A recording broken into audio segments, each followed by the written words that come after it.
With our governor, our meetings, the previous one and the one now, had always been very exciting. The governor is very down to earth and he handles things, issues with disperse.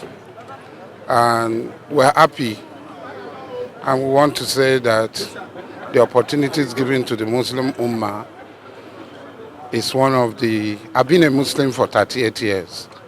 And in these 38 or 36 years, apart from the period of orderly, we've never seen this sort of relationship between the Muslim Ummah and the state government.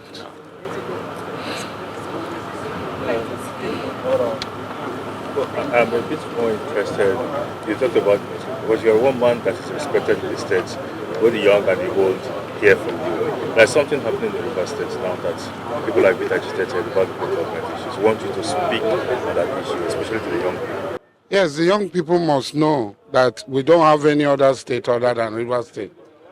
Like when we were growing up, there was this slogan on River State Radio: love River State or leave her alone.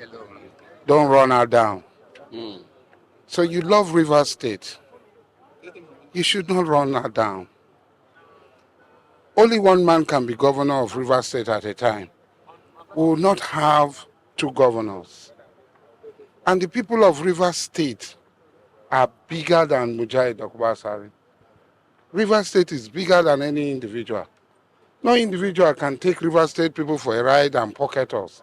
It's not possible. Local government tenure has expired today.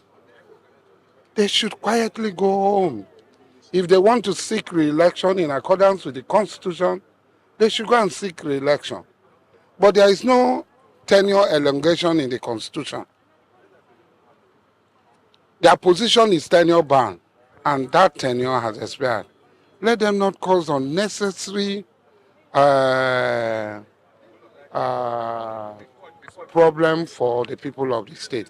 And I want to advise young people that, look, don't allow yourself to be used.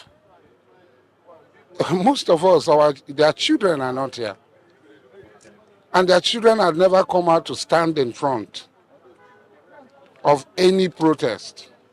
They are not like Mandela and his children, or me and my children, or anybody. A lot of people, they've not done this. So nobody should be allowed. Most of them were with us. Today they are bigger than us. They have become very wealthy. They have become very powerful. But is that why you should submit yourself to be used by them? The people are showing people's power. The people have gone on their own to take over local government secretariat. Because it's the people. Nobody can say that we voted for 3 years tenure for a chairman and a chairman should exceed 1 second of that tenure. So the people of River State are exercising their people power and they are ready to take over until the government is ready to conduct a new election. Thank you very much. Thank you very much.